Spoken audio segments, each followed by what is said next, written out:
What is happening, Cowboys Nation? And welcome to Midday with Cam and Mass. And more importantly, welcome to Dallas Week. Because That's you know right, what man. we don't have? We don't have Washington Week like they're talking about over there. Imagine being like, "Oh, it's Washington week." No, Like, no, who we don't do cares? that. We don't do Right. that. We don't do that for Washington. We don't do that for New York. We don't do that for Philly. Like, Right. we care about the Dallas Cowboys. We do not Right. care about any other team. Right. No. It's just silly. It's silly. But you know what? If we have to live in their heads, let's do this. Rent free. It'll rent free. It's perfect. So, you know, I'm still pretty happy with what I saw last Yeah. I Monday. mean, You it's a know? victory week. Right. We're 2-1 after a start where the sky was falling for Cowboys Nation after week 1. Right. Got back-to-back wins. 2-1, feeling good, feeling Yeah. refreshed, and we'll talk about this a little bit later, but there's help on the horizon. There is. There is.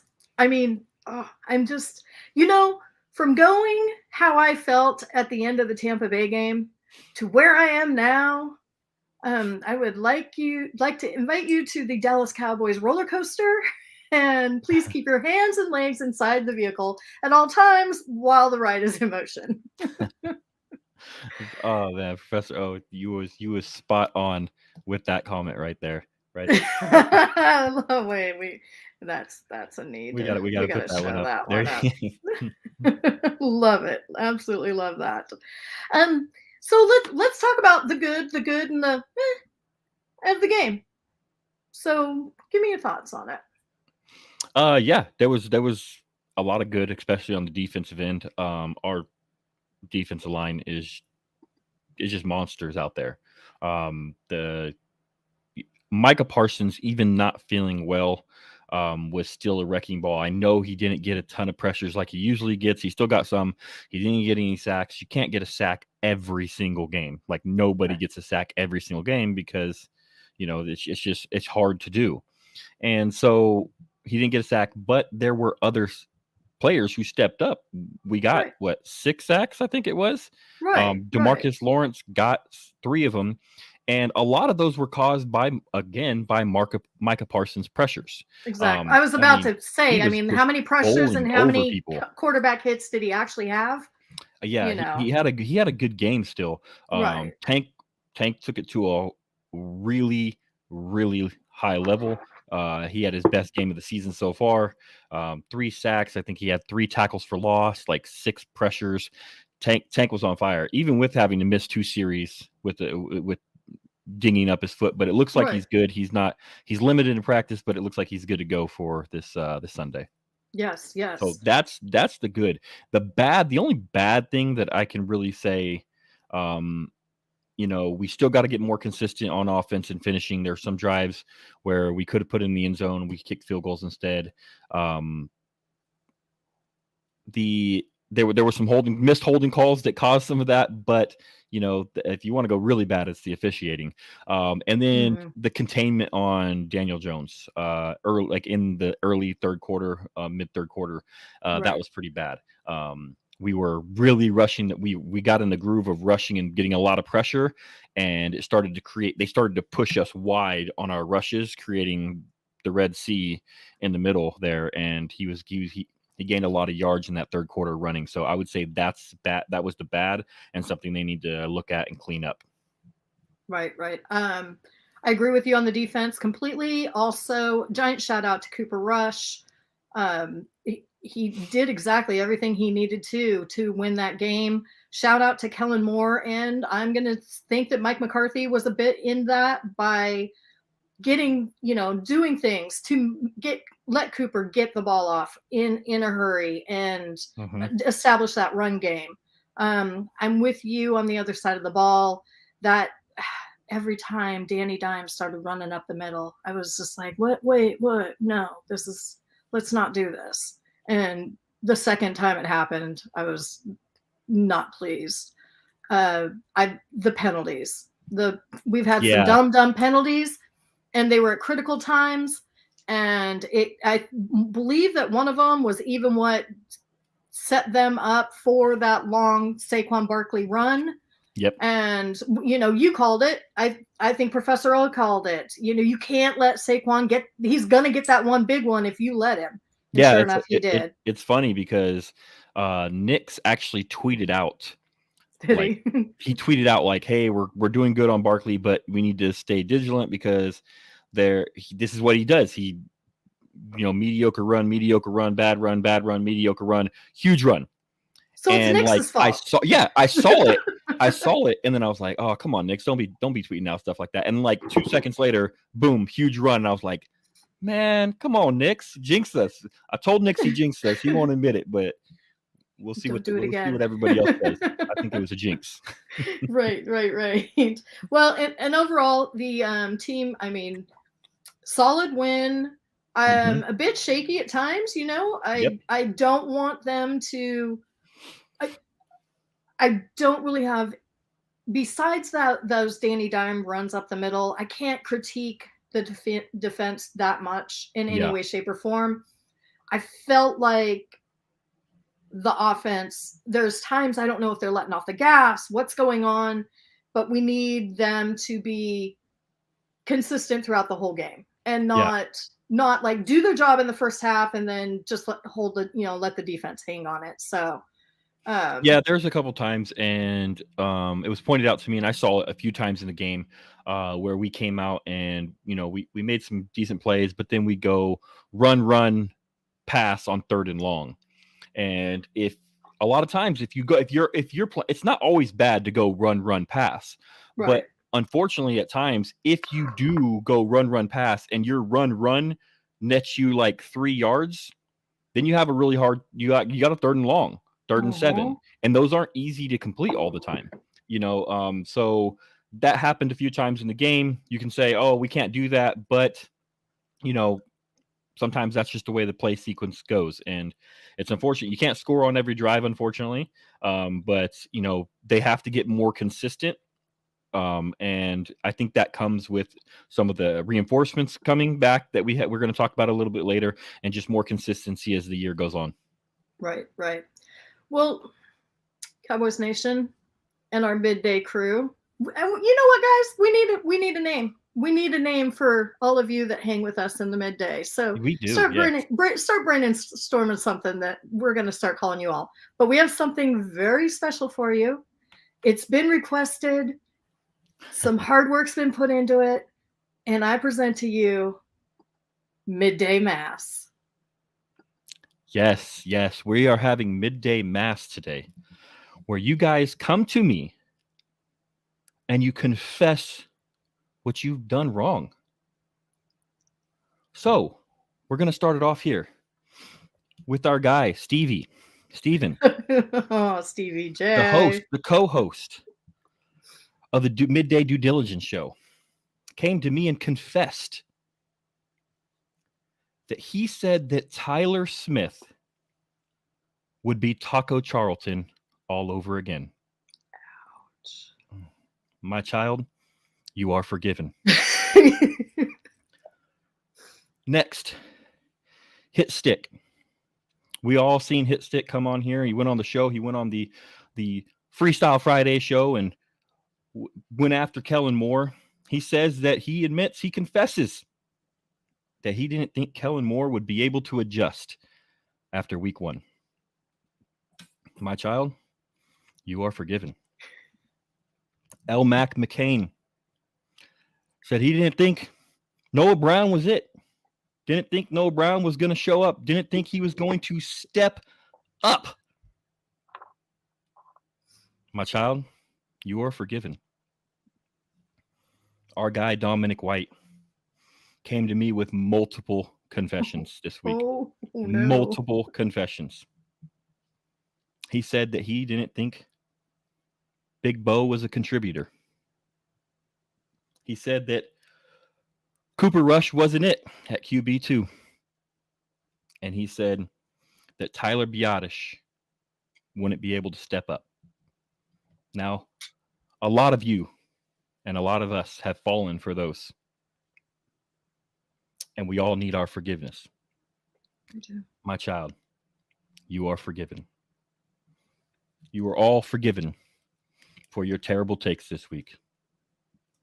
And that is Midday Mass. That was perfect. I do have to.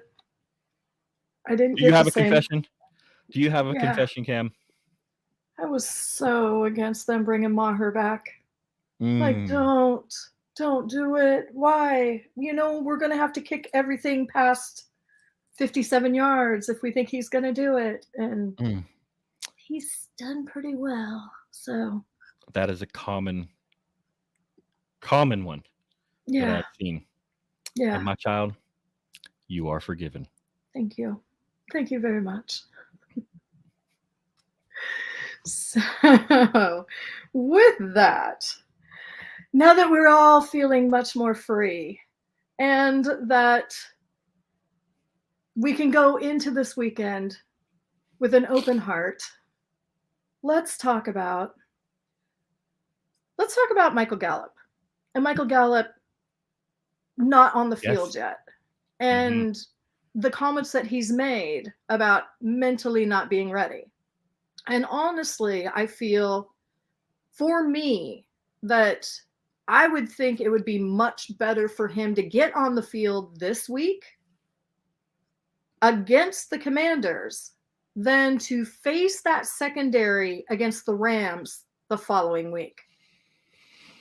I would much rather see him work himself in, have the, even if it's limited snaps, that's the secondary that he's facing his first. I don't want to see him with Jalen Ramsey and Taylor Rapp and that posse there. I don't. Not his first game back, especially if he's talking about mentals. Yeah, so. It's difficult because I agree. I see your point. I see the point of like, hey, let him get a kind of a warm-up game. Right. Let him kind of get that warm-up game, get back into the feel of the game and everything like that. My only thing is that he said after the game that it was his call. He didn't feel comfortable, and from the videos that we saw of him warming up, he didn't look comfortable, to be honest with you. And if he still doesn't feel comfortable, I don't want him out there. Like, I don't want him to rush because he feels like, hey, I need to go back in this game. Ideally, he feels comfortable. Ideally, he feels good with his knee. And he says, okay, I can give it a go. And he gets limited snaps. He gets maybe 10, 15 snaps or whatever, and sees what he can do and everything like that. And it's kind of a ramp up game to that Rams game and the Eagles game after that. That's ideally, but I think he has to be comfortable, especially mentally. He has to be physically comfortable with his knee. He has to know that, hey, I can trust this knee. It's weird because in practice they said he was going up and getting passes. Yeah, so he's going long. I mean, if he's going up, if he's going up, jumping up in the air and catching passes and coming down with it in traffic in practice, that tells me like, okay, he might feel like he's a little comfortable. But it is a mental game, and a lot of these injuries of the recovery, the physical body has recovered in a way enough to play, but mentally they haven't. Mentally they're like, I don't know if I can plant on this leg as hard as I can, or I don't know if I can make this maneuver, or I don't know if I can jump up and come down with this ball because I don't trust my knee. When the knee's fine, it's just your brain's telling you, oh, that might not work. So he's got to be mentally ready for this, and hopefully he is. Right. Yeah, because definitely want to see him get back in there, especially now that Noah. Boost. Oh, totally. I mean, to see what Noah Brown's doing now, then you're able to probably move CD around more. We can get him into the slot more. It frees up the offense, like you're saying, to where you can put him on the outside, Gallup on the outside. You can put Noah Brown on the other side, or Noah Brown in the slot, and you can bring in CD in the outside. You can bring CD in the slot. You can move CD in motion a ton more. There's something that a lot of people haven't talked about is that, CD Lamb is physical after the catch. When he has the ball in his hand, he's physical. He can break some tackles. CD Lamb is not physical in his route running, and he gets bullied from time to time. So being able to use him in the slot, you use him in motion where he can't get pressed, it can be very helpful for a player like CeeDee Lamb. So having Gallup back brings that aspect of it back, and it's going to free up this offense. And once Dak comes back and Gallup are back, I think you'll see a return to more longer passes. Right now, CeeDee Lamb is really the only deep threat we have. I mean, besides Simi Fehoko, but we're not using him in that role. Right. And Cooper Rush, we all know, doesn't have the arm strength to really go downfield consistently. Yeah. A Gallup coming back is going to be huge for this offense if he can come back and return to form. Right. And if you look at our injury report from yesterday, yes, and yesterday was only a walkthrough. Today is a true practice. Mm-hmm. The only person that didn't practice was Dak. So, I mean, you've even got Connor McGovern back out there. Jaron mm-hmm. Kearse is out there practicing. Luke Gifford. So let me ask you this, and I know we didn't have this on the mm-hmm. run sheet, but so if Luke Gifford's good to go this weekend, and we now know that he's a Bones Fossils guy, but Jabril Cox has kind of turned into a Bones Fossils guy, and they're going to have to make a choice. And honestly, and if you look at the roster, those are the only two that I can see that one's going to flip inactive and one's not. You know, I mean, what do you think Bones is going to do? Okay, so I'm going to answer this two ways. I'm going to answer what I think Bones is going to do, and that is I think he might go to Gifford because he's really comfortable with Gifford because Gifford's been on this team for a while, running his special teams for a while, and he really likes Gifford in his special teams. What I would do is I would go Cox because Cox's ceiling is so much higher than Gifford, and if something does happen, God forbid, hopefully nothing happens. I don't want any injuries or anything like that. But if something does happen and you have to play one of them, I would much rather have Cox on the field playing linebacker than I would Gifford. So I would go Cox over Gifford. I just don't know if Bones would right now in their career. Right. Let's stay on the topic of injuries mm-hmm. and the potential of Dak returning for next week against the Rams. Mm-hmm. We know the stitches are out. Yep. He's thrown a little bit. He's supposed to really start throwing either today or tomorrow, I believe. Right. Yeah. So once we get the practice report as to what went on today, we'll have a little bit more of an idea on that. I know some people have been comparing it to the Russell Wilson injury, but Russell's was a broken finger, which to me is more about the finesse of where the ball's going than the grip with the thumb. So if you look at the practice reports today, Dak was out there and they said Dak no longer has a brace on his thumb. It's just tape. That's all he has. He has tape on his thumb now. So there's no more brace on his thumb. I think he's going, I don't know this for sure, but I believe he's going to start throwing today. It might be, they might push it to tomorrow because they did say late in the week, but I think it's going to be today just because he doesn't have that brace anymore. Well, and then the good news is that if he gets in there against the Rams and it's not feeling right, at least we now know what Cooper Rush is capable of and what kind of offense we have to run with him. And I don't feel like it's the end of the world. No, and I agree. I don't want to put Dak out there without feeling 100% confident in that he can play. I know there's going to be an injury risk, so I'm not saying I don't want to say, oh, there's no chance of re-injury risk. I know there is going to be one, but I want to feel comfortable with him without getting hit. He's going to be fine gripping the ball and he's going to be fine throwing the ball. And if he's throwing in practice and he's looking good and he's gripping the ball and he's saying, hey, I don't have an issue, like, I'm okay with that. One thing we do have to watch, and I expect them to continue with this quick passing game when Dak first comes back, whether it's this next week against the Rams or whether it's Philly. I expect that quick passing game to continue. And the reason I do is because while he's still recovering from that, we're talking about him throwing the ball, which is the most important aspect. He's got to be able to grip and throw the ball. But if he gets sacked, we also have to worry about him holding on to the ball. Right. So if he gets hit, he needs to be able to grip the ball so he can hold on to the ball so there's not a fumble. So it's really important that Dak is able to grip that ball. He's able to feel confident with it. I do think he is back for the Rams. I've been saying Rams for a couple weeks. And the only reason I've been saying Rams for a couple weeks is because Stephen Jones, Jerry Jones, and Dak himself have all said the Rams is the target. Now, I know that the reports have come out that the 4 weeks puts it a day after the Rams game. So they're saying, oh, maybe it's Philly because the 4 weeks is a day after the Rams game. They're pushing for that Rams game. So we're going to have to wait and see what they do. Totally agree with that. And kind of going back over the injury report, the good news is like Simi Fehoko was full practice after whatever tweak was with his shoulder. I don't believe anybody was even limited. I think everybody was out there full practice except for maybe McGovern and Curse. Yeah. So I think Curse is back this week too.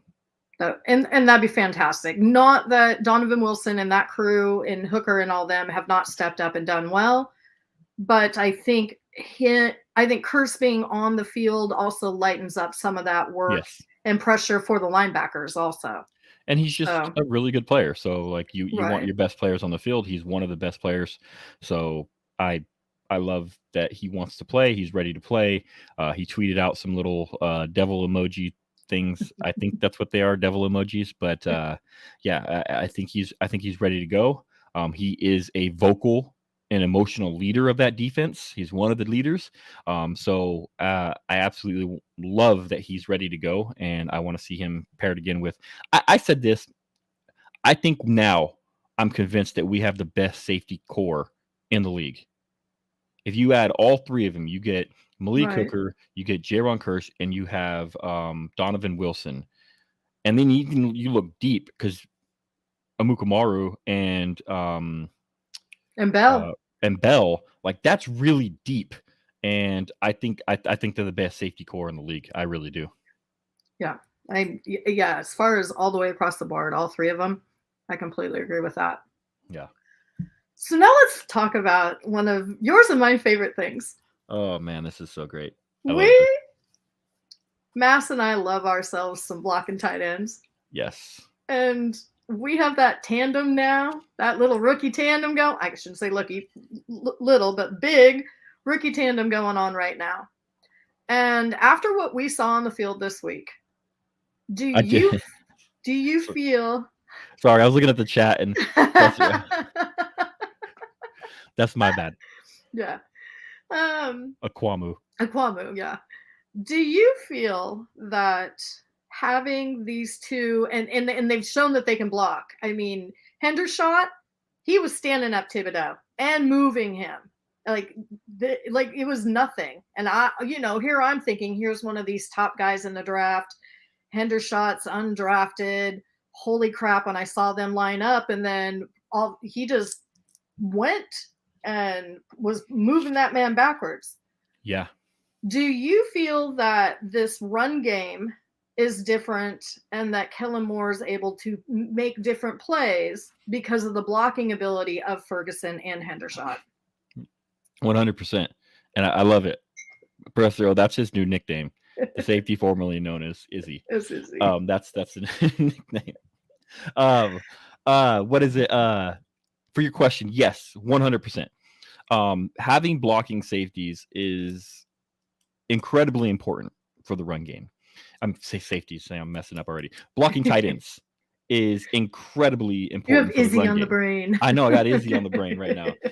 But it's incredibly important for the run game. And you saw that last year when we had Schultz and Jarwin, who to the both of them, neither one of them is an outstanding blocker. Neither one of them is even that good, in my opinion. And so, but you were able to run it because of the different options you can have out of there. And now when you have 2 guys who are both threats in the passing game and who both can block, it opens it up even more to your options. And these guys are laying wood. There's been some really strong blocking from these guys. Hendershot, I loved Hendershot. I called it when we did when we were doing a space, me and Nick did a space. I think you were on there too, Cam, when we were going over the undrafted free agents that we liked and we thought could make the team. And my guy was Peyton Hendershot.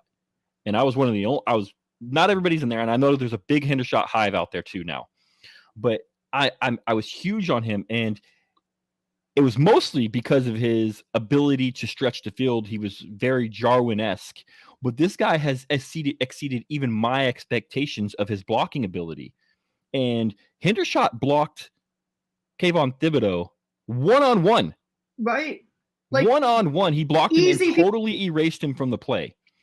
And I remember Nix is always saying this, like, when I criticize Schultz's blocking, Nix brings it up. Well, don't put their tight end one-on-one against the defensive end.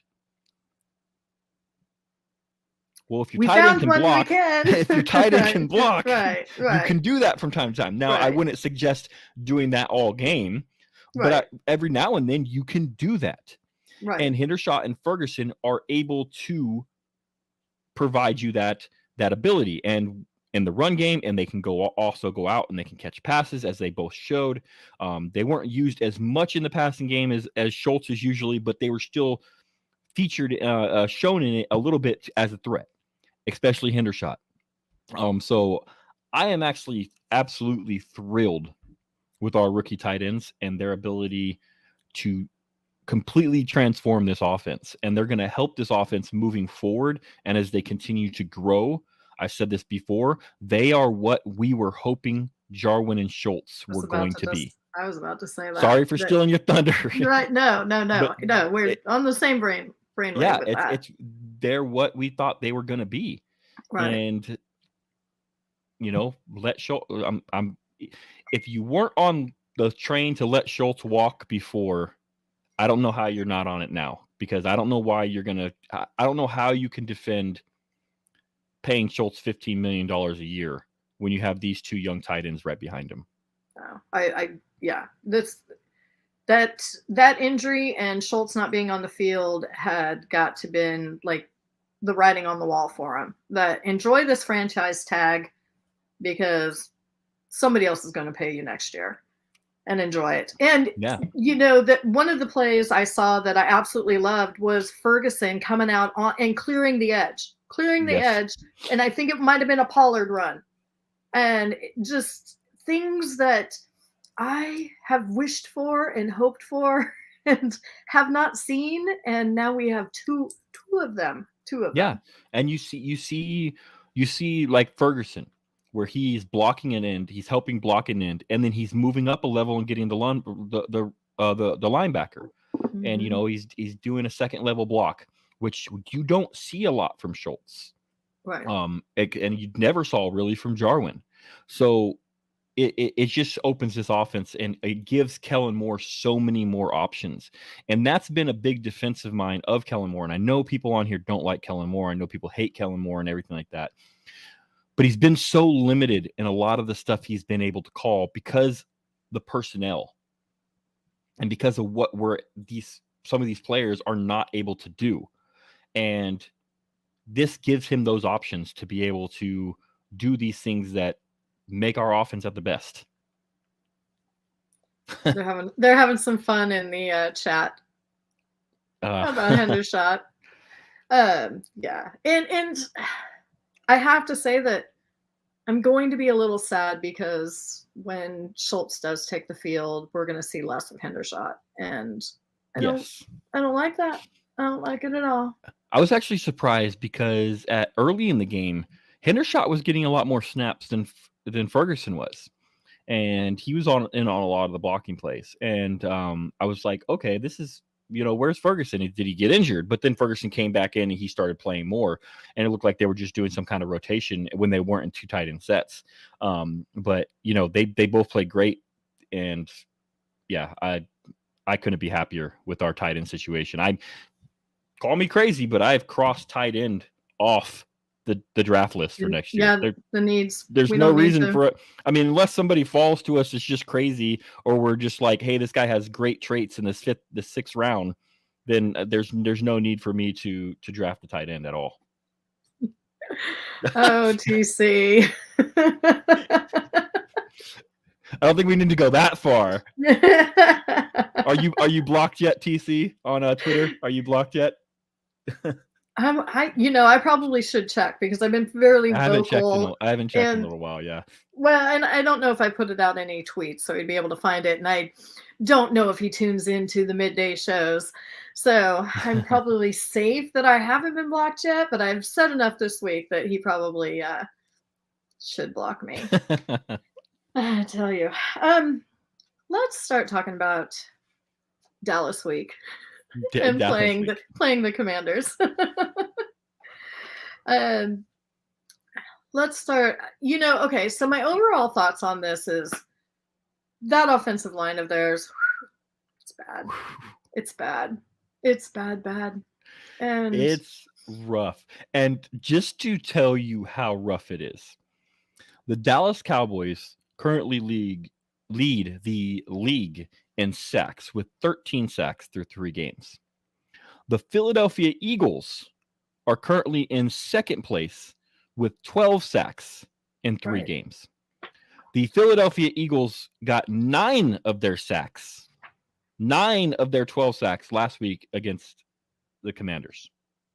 That's how bad this Commanders offensive line is. And not only is it their offensive line, but it's Carson Wentz, I hold the ball for 15 seconds per play.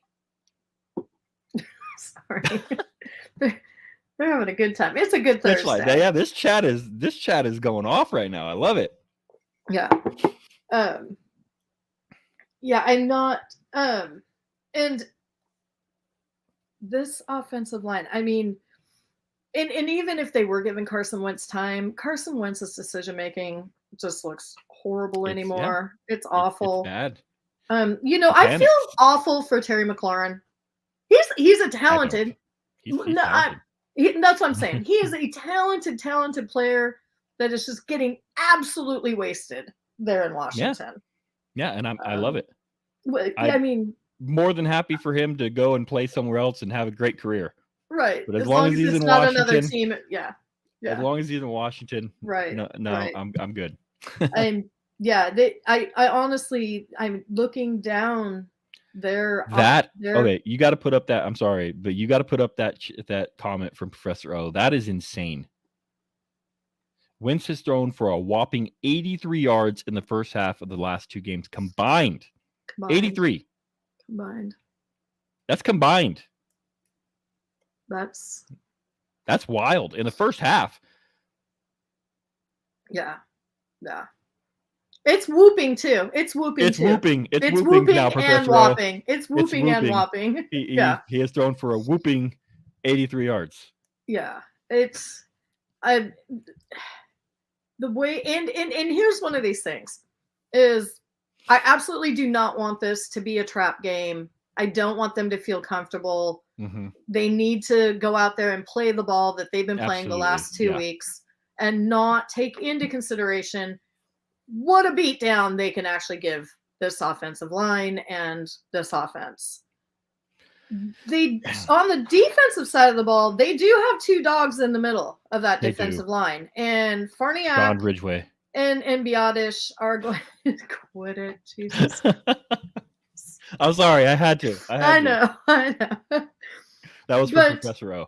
Yeah, but Darren Payne and Jonathan Allen in the middle there. Farniak and Biadish are they're going to have a day with those 2. Yeah, and it's Tyler Biadish, like you said, Zach Martin a little bit. Obviously, they're probably going to shade away from him some as much as they can. Right. The teams like to shade away, and then Farniak and maybe a little bit of Jason Peters. How much is he going to play this week? We know he played 2 series. Yeah, 14 snaps. 14 snaps at left guard. Right. You would think that they are going to up that a little bit. I don't know how much. They haven't given a plan. Maybe he plays a half. As much as they can. As much as they can. Maybe because I've never seen anything like this before. But like if they are, maybe he gets a half. Maybe he gets a whole quarter now. I don't know, but up it up. Like let's get it moving because you are going to need him because as much as I like Farniak's potential, he's a strong guy. As much as I like his potential, you got to remember he's a center. Right. And he's shown enough potential where they're like, okay, now you're there and you can play guard too. So he struggled though, and it's a struggle. And obviously Peters, even if I think Peters is better at left tackle, Peters is an upgrade at left guard over Farniak. So having Peters in there as much as possible to help out Tyler Biotish and against Payne and Jonathan Allen and the rotation of big defensive tackles is going to be huge because, like you said, those are two big dogs in there. They're both Bama guys, right? They are. Yeah. So, and their secondary, I keep looking over their secondary. Honestly, this offensive line does what it needs to. CD, Noah Brown, if Gallup's back, they could have themselves a day. Their secondary is worse than New York's. Right. They don't have a player. Their secondary is worse than New York's in my opinion. They're not that great. Right. To be honest with you. Where I do know that Washington does excel, they've got a pretty good special teams core. Yeah. Mm-hmm. And so we're going to have to be on our toes with that. But then so do we. Yeah. So. And I said this yesterday, and I want to know if you agree with me. And tell me in the chat if you agree as well. TC already doesn't agree. There you go. TC is not agreeing right now. But let me know if you agree. And this is a surprise for me. The special teams unit is the best unit for the Dallas Cowboys. I love the defense. I love what the defense is doing. But they're a little bit still not the best against the run. They have that weakness there. And with how well Maher is playing, with how well Anger is playing, and with Turpin as a returner, and our coverage has been outstanding, where's the weakness on special teams? Fine. I was going to tell you you're crazy. The defense is more solid, but it sounds crazy because the defense has played so well. But the special teams, they have basically the one knock on the special teams is you had one punt last week where Anger went into the end zone instead of for a touchback, and it was only like a net 20 yards. Okay. Maher missed a 59-yard field goal. I'm not holding that against him that much at the end of the half, but they've just been really, really good. I like so far. Yeah. Right there. Mm-hmm. Right there. Yeah. Right. It's crazy. Like he's been great since he's came in. He almost broke one. Yeah, he did. Almost broke one. But he's gotten us in good field position multiple times. In that game, he had a good kickoff return and he had a good punt return. So yeah, that's in my opinion. You could disagree because I see the argument for the defense, but special team has been really, really good. That, and I think that a lot of times they're trying to kick over and for a touchback. Other teams don't want him touching the ball. Yeah, exactly. And that's the strategy. And they're not trying him. As our guy Nick says, special teams matters. Yeah. Special teams matters. Right. And we blocked a kick. Yes, we blocked.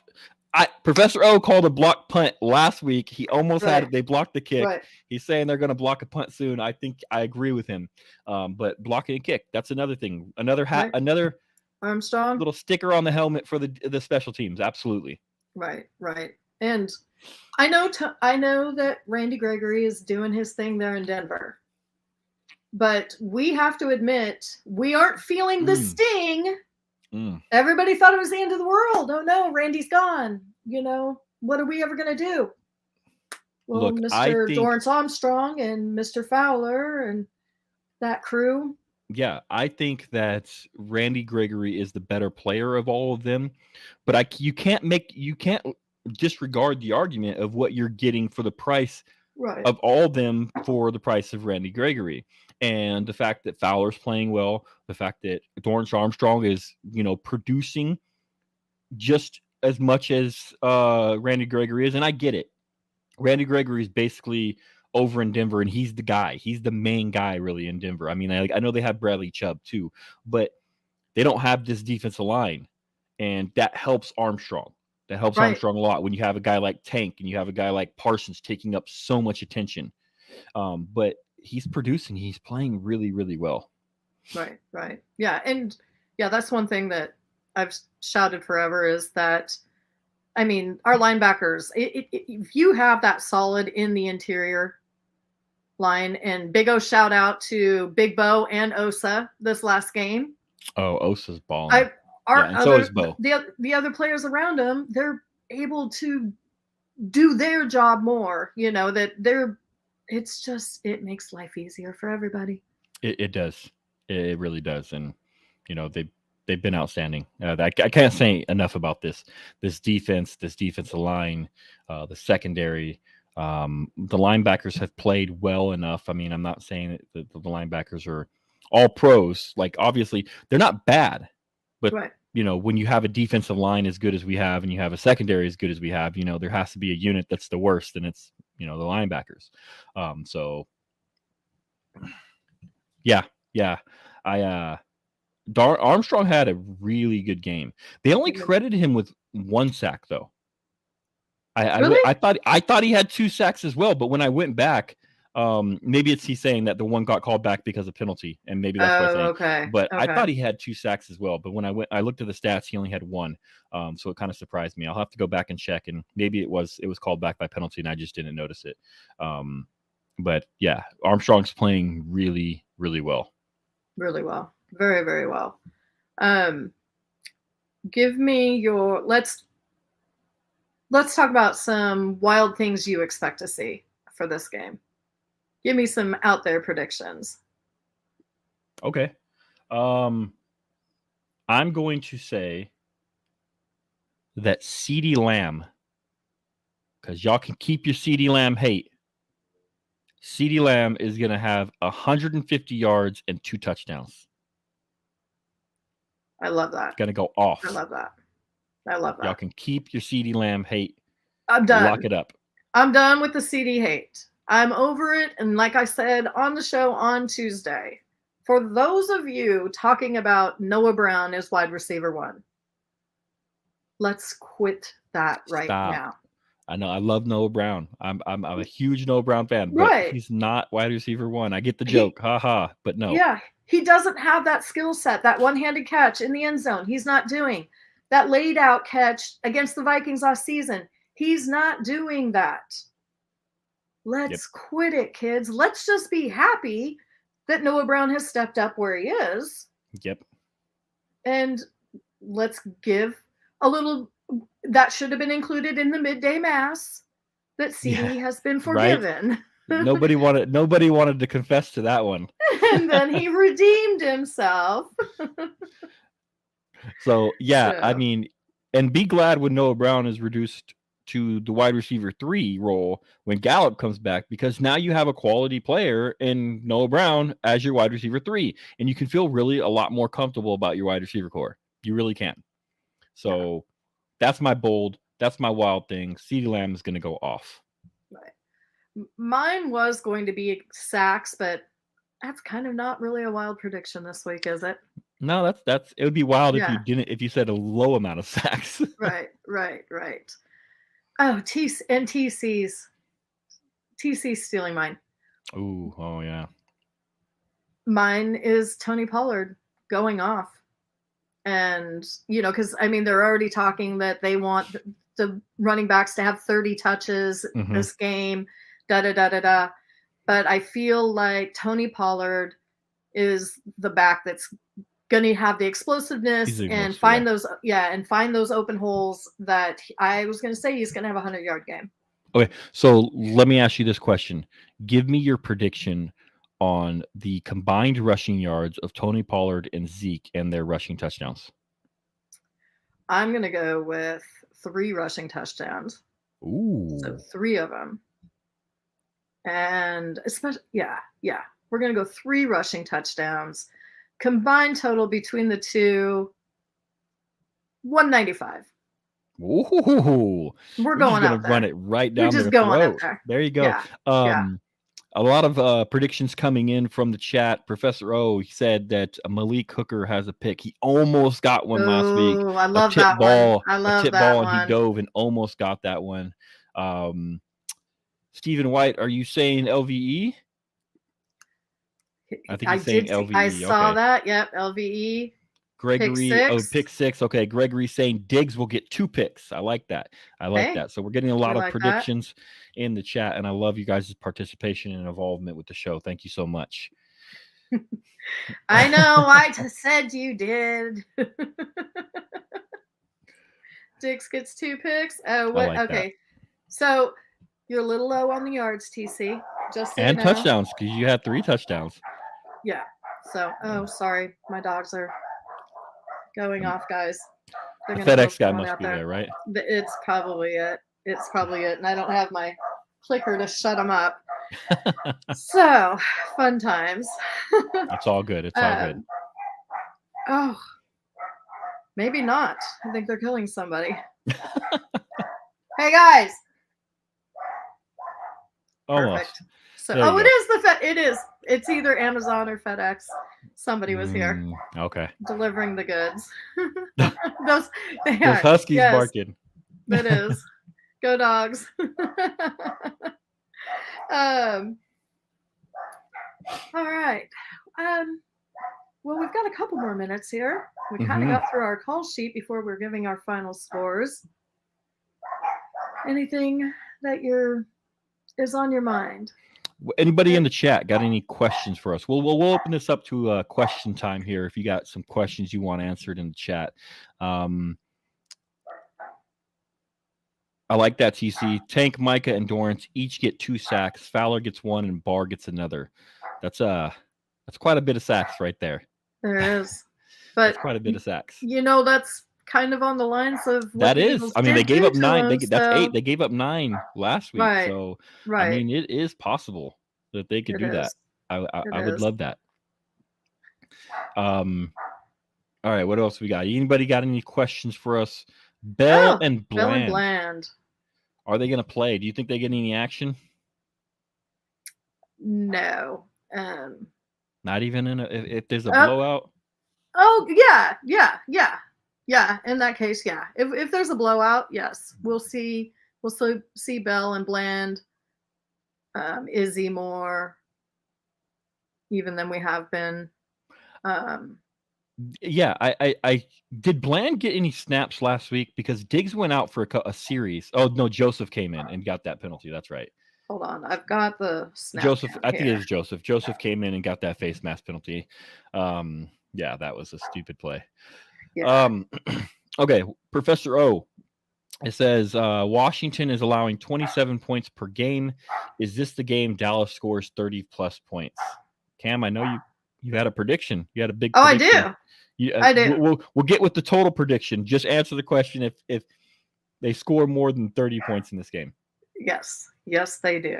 Yes, I agree. I think actually we eclipsed the 30-point mark there. Yes. Jason Wigley says, do you expect Jason Peters to get a full game at left guard? We kind of talked about this a little bit earlier. I don't think so. Maybe a full quarter, maybe a full half. He only got 14 snaps in like 2 or 3 series last game. So maybe a half, maybe knock him up to a half. I think they're like slowly building him up. Right. It's annoying, but we'll see how they do. Okay. Who's the starting 5 on the O-line this week? I think that's the same. It's the same starting. Week. I think it's the same. Yeah. Do you think they start with Jason Peters? No, I don't think so either. I think Farniak is going to be your guy, unless McGovern can go this week. He is limited in practice. I don't know his status for the game yet. They haven't announced it. But if he can go, it might be McGovern instead of Farniak. But I think they're going to work Peters in here and there and see and Right. see what goes. Yeah. People giving their predictions. People are giving their predictions. So let's go ahead and do our predictions as well. You go first because we all know mine. If anybody was with us on Tuesday, they know mine's pretty out there. Yeah, it's I love it. I love it. I am going to say that they are going to win 31-17. And I think it is a last minute garbage touchdown that puts the Commanders at 17.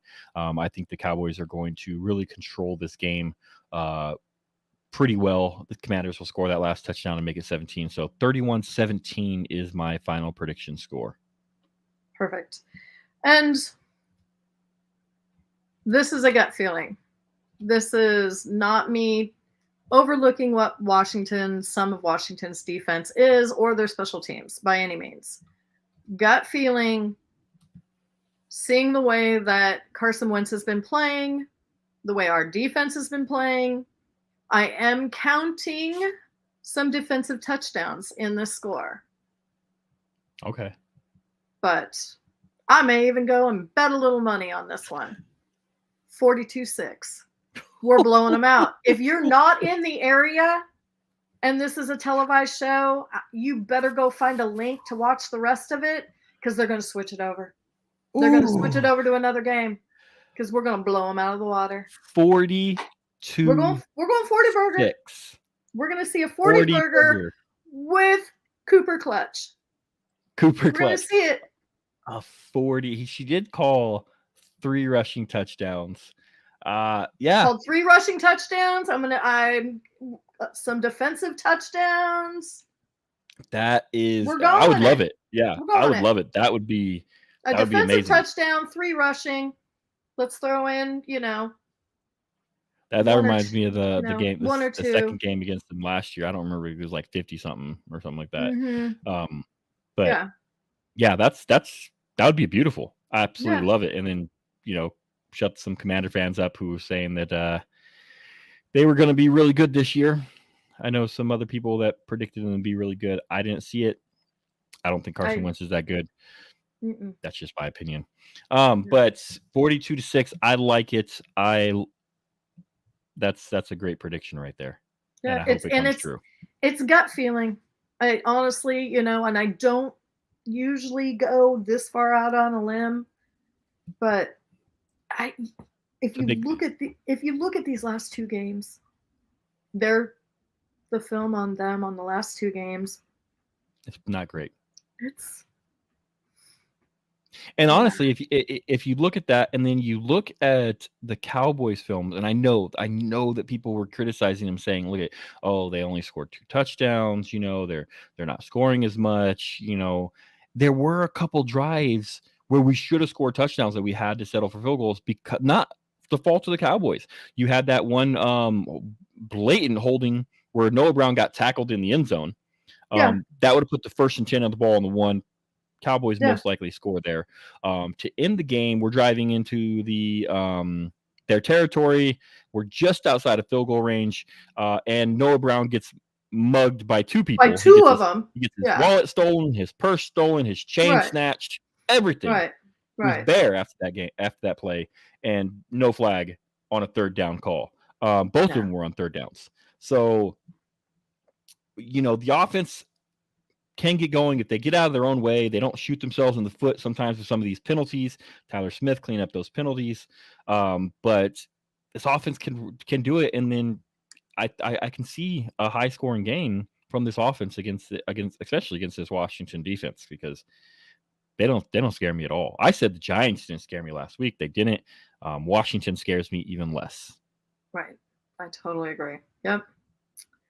So, yeah, I may be part of Midday Mass next week with being so outlandish with my score, but I think we get to win no matter what. Yeah, if we still win by a good margin, you probably won't have to confess that. But yeah, if it's a close game, you might be in the confession. I might be. Well, excited for the game. Very excited. Still Very trying to excited. decide if I'm going or not. It's a I noon got, game. you know what? I got something real quick before we leave. Tweet. I'm going to tweet after this. I'm going to tweet. Give me your score predictions. Okay. The person who nails the score prediction 100%, 100% on the dot, the exact same score with the same winner. It can't be the right score with the opposite winner. It has to be the right score, right team. Right. Twisted Gorilla shirt on me on the midday and for the midday and with Cam and Mash show. Yeah. Twisted Gorilla shirt, any shirt you want from the Twisted Gorilla website. If you can nail the score and the winner perfectly, you'll get that. So we'll be giving that out as this week then. So I'll tweet after the show. I'll tweet it out. Just respond to that. You like it, retweet it, and give me your score prediction. And you will we'll send you a Twisted Gorilla shirt if you get the score right. So we'll go with that. How does that sound? It's not. You can play too, Cam. You can play too. I was to say. You can play too, I don't Cam. think I can play. No, you can play too. We'll see if that 42-6 holds up. Because if you deserve a shirt if you get 42-6 right. So you can play too. Perfect. Well, hey everybody, we want to thank you so much for spending Dallas week with us here, and we're just and make sure that you guys hit up tomorrow night. We've got Freestyle Friday. Nix is going to be running some of those spaces. Yes. And look for the spaces. Yeah, look for the space pre-game. Look for the space after the game. Right. Make sure you follow the channel here with Pick Six Sports for all the shows. Click on the little bell, subscribe, click on the bell so you get notifications when all the shows go live. Follow us on Twitter. Give your Twitter out, Cam, so everybody can know where to follow you. Yeah. It's at TOO_MuchCamber. And you can find me there pretty much all the time. And then you can find me on Twitter at @TheJAMassey. Just follow us, follow the Pick Six Sports Twitter as well. And we look forward to continuing to go through this season with you guys and talk some Cowboys football. And you guys start thinking up names. Professor O threw one out, said Midday Mob. Let's get some more. Let's get some more names going, and maybe we'll try and name ourselves next week too. Okay, that's a good. All right, Gregory, we'll do that. We'll do that for you, Gregory. It's not Cowboys. It's not Cowboys, but we'll throw it out. What is your prediction for tonight? Who wins the game? This one was a hard one when I was going through and having to. This one was a difficult one to choose between, and honestly, I'm gonna go with Miami. Yep, Tua-thon. Yeah, I'm a big Tua fan. So I really like what the Dolphins are doing. I like what they're building over there. Their receiving core is just ridiculous. Right.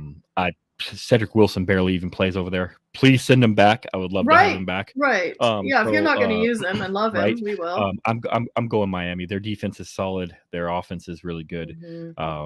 Tua's playing at an unbelievable level right now. Well, and he's got a really great center.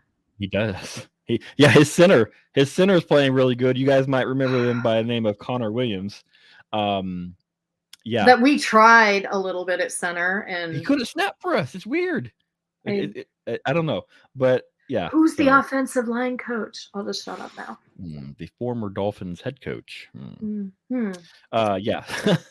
So yeah, I got Miami. So that'll be a good game. But we look forward to chatting with all you guys for the rest of the week. We look forward to the game. And also because lots of thoughts and prayers going out to the entire state of Florida. Absolutely. It's heartbreaking. Florida, please stay safe. Right. That's been really difficult, and I do have a lot of friends there, and just hopefully everybody's doing well and you were able to get out of the path, and if you weren't, you stayed safe. Yes, definitely. So, but hey guys, we will definitely probably be on tomorrow night on Freestyle Friday. You can catch us there, catch us in the spaces. We do appreciate you all hanging with us during Dallas week, and go Cowboys. Go Cowboys.